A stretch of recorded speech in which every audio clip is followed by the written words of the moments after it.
Hello class 12th। आज का जो हमारा टॉपिक है वह है अभिक्रिया वेग की ताप पर निर्भरता।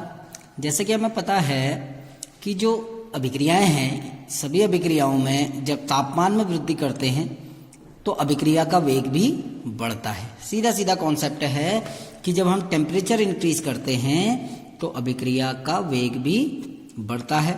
और सामान्यतया ये देखा जाता है कि अगर किसी अभिक्रिया में जो तापमान है उस तापमान में 10 केल्विन की वृद्धि की जाए, यदि किसी अभिक्रिया में तापमान में 10 केल्विन की वृद्धि की जाए तो अभिक्रिया का जो वेग है वो 2 से 3 गुना बढ़ जाता है।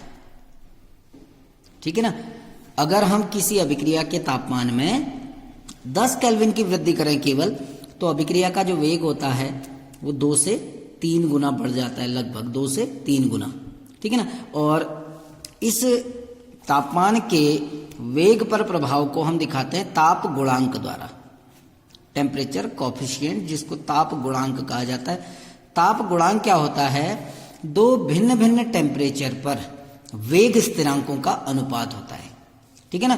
दो भिन्न भिन्न तापमानों पर वेग स्थिरांकों का जो अनुपात होता है उसे हम ताप गुणांक कहते हैं। अगर ताप गुणांक की परिभाषा लें तो इसकी परिभाषा होती है कि दो भिन्न तापमानों पर वेग स्थिरांकों का जो अनुपात होता है, वेग स्थिरांकों का जो भी अनुपात होगा उसे हम टेम्परेचर कॉफिशिएंट कहते हैं। माना हम सीधे सीधे लेते हैं, हमारे पास दो टेम्परेचर हैं, एक 300 केल्विन टेम्परेचर है और हमने टेम्परेचर में 10 केल्विन की वृद्धि करी और टेम्परेचर 310 केल्विन हो गया, है ना। तो इन दो अलग अलग तापमानों पर जो वेग स्थिरांकों का अनुपात होगा उसे हम ताप गुणांक कहते हैं। ठीक है ना। तो हम जब अगर इसके लिए ताप गुणांक का हम परिकलन करेंगे दो भिन्न भिन्न तापों पर 300 केल्विन और 310 केल्विन, तो हम क्या कहेंगे कि 310 केल्विन पर वेग स्थिरांक, 310 केल्विन पर वेग स्थिरांक डिवाइडेड बाय 300 केल्विन पर वेग स्थिरांक, 300 केल्विन पर वेग स्थिरांक। और हमें पता है कि जब हम तापमान में कितने की वृद्धि कर रहे हैं, 10 केल्विन की, तो वेग कितना होता है? 2 से 3 गुना। और इनका जो अनुपात आएगा वो भी 2 से 3 के बीच में आएगा, है ना। क्योंकि जो हमने पहले ही कहा, ये एक प्रैक्टिकल वैल्यू है कि जब हम टेम्परेचर में 10 केल्विन की वृद्धि करते हैं तो जो रेट ऑफ रिएक्शन है या जो अभिक्रिया का वेग है वो 2 से 3 गुना इंक्रीज हो जाता है। ठीक है ना। अब हम इसकी व्याख्या करेंगे कि टेम्परेचर बढ़ाने पर वेग में वृद्धि कैसे हुई, यानी तापमान के प्रभाव की व्याख्या, तापमान के प्रभाव की व्याख्या। ठीक है ना, कि तापमान बढ़ाने से अभिक्रिया का वेग कैसे बढ़ा। ठीक है ना। तो हमें पता है, हमने क्लास 11th में एक टॉपिक पढ़ा था कि जो काइनेटिक एनर्जी होती है इज प्रोपोर्शनल टू टेम्परेचर, कि जो गतिज ऊर्जा है ना, वो तापमान के समानुपाती होती है। अर्थात अगर तापमान में वृद्धि करें तो औसत गतिज ऊर्जा में भी वृद्धि होती है। ठीक है ना। और संघट्य सिद्धांत के अनुसार हमने क्या कहा कि किसी रासायनिक अभिक्रिया में जब अभिकारक एक दूसरे से संघट्य करते हैं तो उत्पाद का निर्माण करते हैं, और अभिकारकों के मध्य जो संघट्य होते हैं वो उनकी गति पर निर्भर करते हैं। अभिकारकों के मध्य होने वाले जो संघट्य हैं वो उनकी गति पर निर्भर करते हैं। यदि अभिकारकों की गति अधिक है तो संघट्यों की संख्या भी अधिक होगी। अब हम यहां से इसको एक्सप्लेन करने की कोशिश करते हैं। तो हमें दो चीजें पता हैं कि जब संघट्य होंगे, अभिकारकों के मध्य यदि संघट्य हो रहे हैं तो उत्पाद बनेगा ना। और संघट्यों की संख्या जो है वो किस पर निर्भर करता है? अभिकारकों की गति पे। और गति यानी गतिज ऊर्जा किस पर निर्भर करती है? तापमान पे। तो सीधे सीधे हम क्या कहते हैं कि जब हम तापमान बढ़ाते हैं किसी अभिक्रिया में तो अभिकारकों की गतिज ऊर्जा बढ़ जाती है, क्योंकि तापमान और गतिज ऊर्जा एक दूसरे के समानुपाती होते हैं। तापमान बढ़ने पे गतिज ऊर्जा बढ़ती है, और गतिज ऊर्जा बढ़ेंगी तो क्या होगा? संघट्यों की संख्या में वृद्धि होगी, है ना। संघट्यों की संख्या में वृद्धि होती है। लेकिन ये कॉन्सेप्ट सही नहीं है कि अगर संगठियों की संख्या बढ़ रही है तो उत्पाद भी अधिक बढ़ेगा, क्योंकि हमने कल कहा था कि ये जरूरी नहीं है कि जितने भी संगठ्य होते हैं वो सारे के सारे इफेक्टिव हों, सारे के सारे प्रभावी हों। यानी अभिक्रिया वेग पर संगठियों की संख्या का प्रभाव नहीं पड़ता, बल्कि इस बात का प्रभाव पड़ता है कि उन संगठियों में से कितने संगठ्य आपके प्रभावी हैं।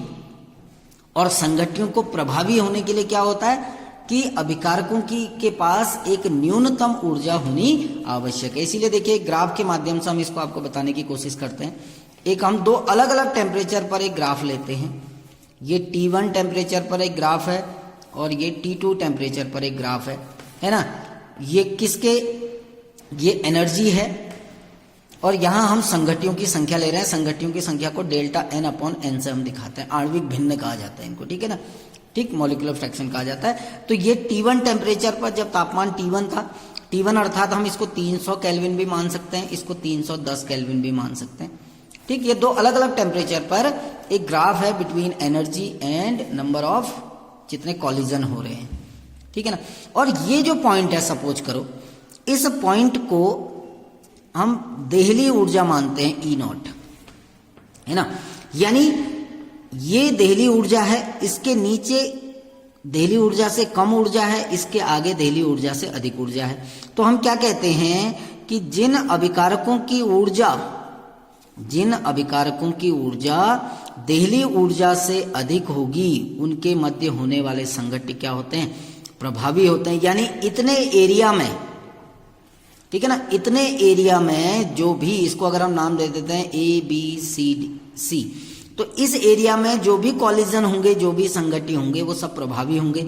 इधर जितने भी कॉलिजन हो रहे हैं वो सारे अप्रभावी हैं। तो हम ये नहीं कह सकते हैं कि अभिक्रिया का वेग जो है वो किस पर निर्भर करता है, संगठियों की संख्या पर निर्भर करता है, संगठियों की संख्या पर निर्भर करता है, ऐसा हम नहीं कह सकते, क्योंकि संगठ्य प्रभावी भी होते हैं और संगठ्य अप्रभावी भी होते हैं। अभिक्रिया का वेग निर्भर करता है प्रभावी संगठियों की संख्या पे। और प्रभावी संगठ्य क्या होते हैं कि जिनकी ऊर्जा देहली ऊर्जा से अधिक हो। तो ये T1 टेम्परेचर पर माना इतने एरिया में प्रभावी संगठ्य हो रहे हैं और इन्हीं प्रभावी संगठियों के कारण अभिक्रिया का वेग बढ़ रहा है, या अभिक्रिया का वेग है कुछ, ठीक है ना।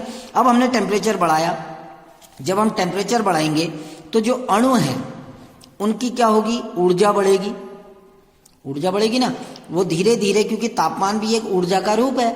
तो जब हम एनर्जी टेम्परेचर बढ़ाते हैं तो इन अणुओं की ऊर्जा बढ़ती है, और जिन अणुओं की ऊर्जा देहली ऊर्जा से कम थी, जिन अणुओं की ऊर्जा देहली ऊर्जा से कम थी, उनकी ऊर्जा बढ़कर देहली ऊर्जा के बराबर या उससे ज्यादा हो जाती है। तो अब इतने स्थान में जो भी कॉलिजन होंगे, ये इंक्रीज एरिया है, इंक्रीज्ड एरिया। अब ये इस एरिया में जो संगठित होंगे वो भी क्या होंगे, प्रभावी। तो पहले एक छोटे से स्थान में ही प्रभावी संगठित हो रहे थे, जिससे अभिक्रिया का वेग कम था।